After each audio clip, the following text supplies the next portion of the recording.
गिद्धों को लेकर स्वास्थ्य मंत्री की जानकारी ठीक नहीं है, ना परंपरा के हिसाब से ना विज्ञान के हिसाब से। उन्हें पता नहीं है कि उन्हीं की सरकार ने गिद्धों को बचाने के लिए 5 साल का एक एक्शन प्लान बनाया है। यह कार्यक्रम 2006 से चल रहा है। वैसे स्वास्थ्य मंत्री ने गिद्धों के प्रति जिस घृणा का प्रदर्शन किया है वो अफसोसजनक है। इसलिए बताना जरूरी है कि आसमान में उड़ते गिद्धों को नहीं मालूम कि मोदी सरकार के मंत्री डॉक्टर हर्षवर्धन उनके बारे में क्या सोचते हैं। ठीक उसी तरह डॉक्टर हर्षवर्धन को नहीं मालूम कि उनके सरकार के पर्यावरण मंत्री ने गिद्धों को बचाने और उनकी संख्या बढ़ाने के लिए 5 साल का एक एक्शन प्लान बनाया है। 16 नवंबर 2020 को इसे लॉन्च किया गया और प्रकाश जावड़ेकर ने ट्वीट भी किया है। मालूम होता तो डॉक्टर हर्षवर्धन राहुल गांधी के ट्वीट की आलोचना में गिद्धों पर ऐसी टिप्पणी नहीं करते।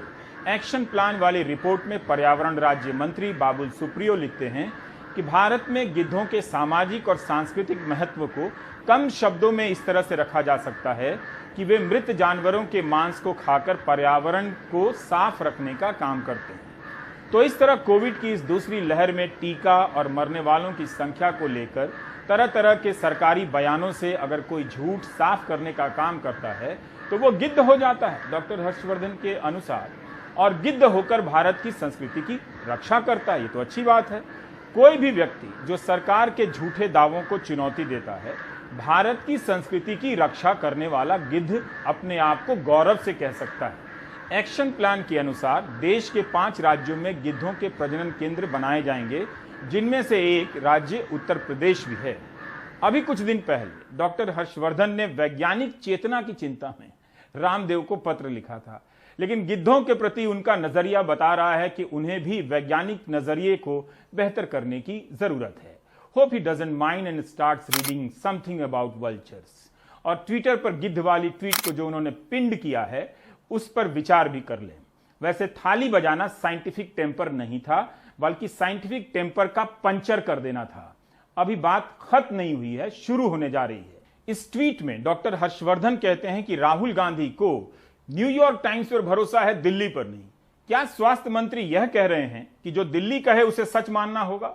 तो यही बात वो भारतीय मीडिया को भी कहना चाहेंगे। सबसे पहले दूसरी लहर में कोविड से मरने वालों की सरकारी संख्या को चुनौती तो भारतीय भाषाई अखबारों ने दी, गुजरात के अखबारों ने दी। इसी को आधार बनाकर दुनिया भर के अखबार और यूनिवर्सिटी के विद्वान मरने वालों की सही संख्या और सरकार के झूठ का विश्लेषण कर रहे हैं। क्या डॉक्टर हर्षवर्धन भारतीय अखबारों की रिपोर्ट पर भरोसा करना चाहेंगे? किस दिल्ली पर भरोसा करें? खुद प्रधानमंत्री को ही आंकड़ों पर भरोसा नहीं लगता। क्या डॉक्टर हर्षवर्धन को नहीं मालूम कि 15 मई को प्रधानमंत्री ने राज्यों से कहा है कि संख्या ज्यादा है तो बताने से पीछे ना हटें? खामखा गिद्धों को बदनाम कर दिया। डॉक्टर हर्षवर्धन को इतना ही बता दीजिए कि पारसी समाज गिद्धों को कितनी आदरणीय निगाह से देखता है। वो अगर जानना चाहें तो गुजरात के नवसारी चले जाएं, जहां पारसी समाज अंतिम संस्कार के लिए जाना पसंद करता है और वहां गिद्धों की कमी से चिंतित रहता है। मैं माननीय हर्षवर्धन जी से पूछना चाहता हूं, डॉक्टर साहब, देश को और दुनिया को पता है कि कौन गिद्ध है और कौन मगरमच्छ है। आप इसमें अपना समय जाया ना कीजिए। आप तो देश को 3 सवालों का उत्तर दीजिए। पहला सवाल ये है कि देश में आज टीकाकरण की रफ्तार मात्र 15.25 लाख डोजेस प्रतिदिन क्यों है? इस रफ्तार से तो सिर्फ एडल्ट पॉपुलेशन को पूर्ण वैक्सीनेट करने में 31 मई 2024 तक का समय लग जाएगा। डॉक्टर साहब, दूसरा सवाल देश का हर व्यक्ति पूछना चाहता है कि भारत के, हिंदुस्तान के बच्चों का वैक्सीन आपने दुनिया के दूसरे देशों को क्यों दिया? क्या आपके सामने ऐसी मजबूरी थी कि हमारे लोगों का वैक्सीन, हमारे देश का वैक्सीन आप दूसरे लोगों को दे रहे हो?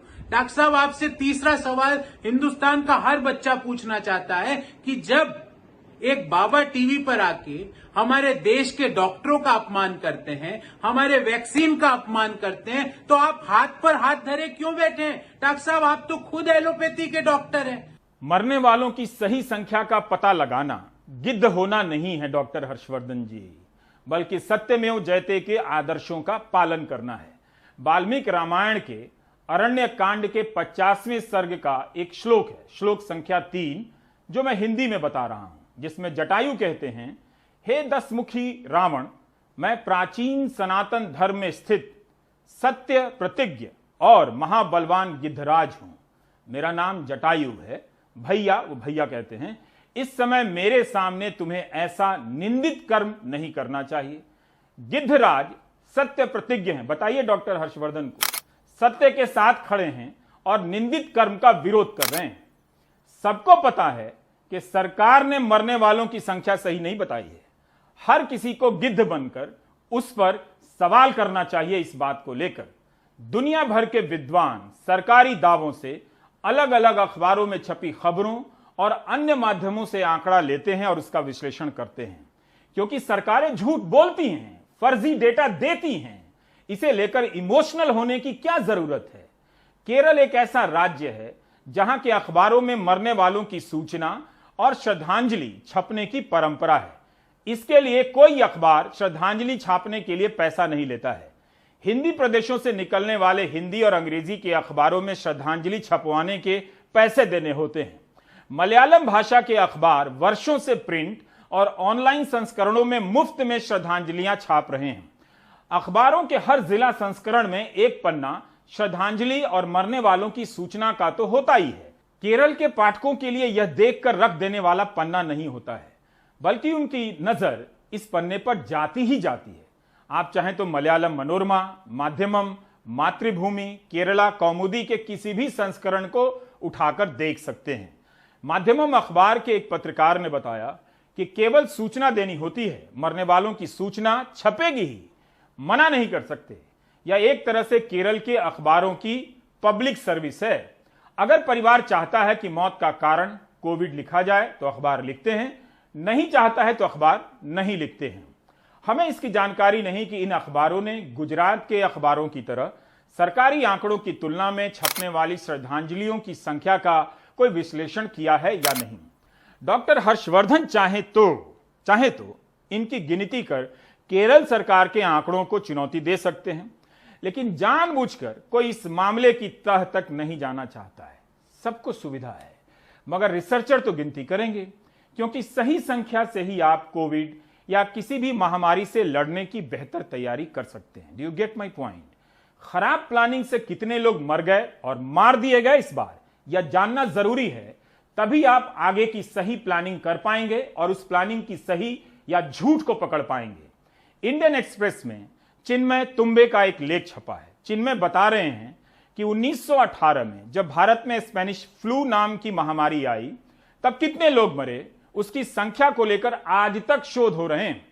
उस वक्त का सैनिटरी कमिश्नर नॉर्मन वाइट में इतनी ईमानदारी तो थी कि उसने अपनी रिपोर्ट में लिखा है कि भारत में 60 लाख लोग मरे होंगे और संख्या, वास्तविक संख्या इससे भी अधिक हो सकती है। यहां की सरकार का कोई आदमी बता दीजिए जो इस तरह की जुबान बोलता हो। 1921 में जब भारत में जनगणना हुई तो सर्वे करने वालों ने देखा कि गांव के गांव खाली हो चुके हैं। तब अंदाजा लगाया गया कि 60 लाख नहीं, स्पेनिश फ्लू में 1 करोड़ से अधिक लोग मरे होंगे।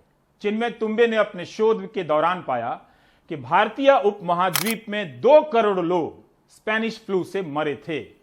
सरकारी आंकड़ों से 3 गुना ज्यादा, आबादी का 6% हिस्सा गायब हो गया था। दिव्य भास्कर ने 1 मार्च से 14 मई के बीच का डेटा खंगाल दिया। अखबार ने पाया कि पिछले साल इन्हीं दिनों की तुलना में इस बार 65,000 अधिक मौतें पंजीकृत हुई हैं, जबकि सरकारी आंकड़ों के अनुसार इस दौरान केवल 4,000 लोग ही मरे हैं गुजरात में। चिन्मय ने इसी दिशा में आगे बढ़ते हुए जब 2019 का डेटा देखा तो पाया कि उस साल की तुलना में इस साल के मार्च, अप्रैल और मई के कुछ महीनों में 43,000 अधिक लोग मरे हैं। सोचिए, सरकार 3,992 बताती है और मरने वालों की संख्या 43,000 जाती है। मरने वालों की सरकारी संख्या को लेकर गंभीर चुनौती नहीं मिलती अगर गुजराती भाषा के अखबारों ने शानदार रिपोर्टिंग ना की होती। संदेश, दिव्य भास्कर, गुजरात समाचार और सौराष्ट्र समाचार ने धुन के रिपोर्टिंग की है। आज वही रिपोर्टिंग दुनिया भर की यूनिवर्सिटी में डेटा के अध्ययन के काम आ रही है। संदेश ने अपना एक अलग ही मॉडल बना लिया और इसी के साथ पत्रकारिता के इतिहास में एक नई लकीर खींच दी।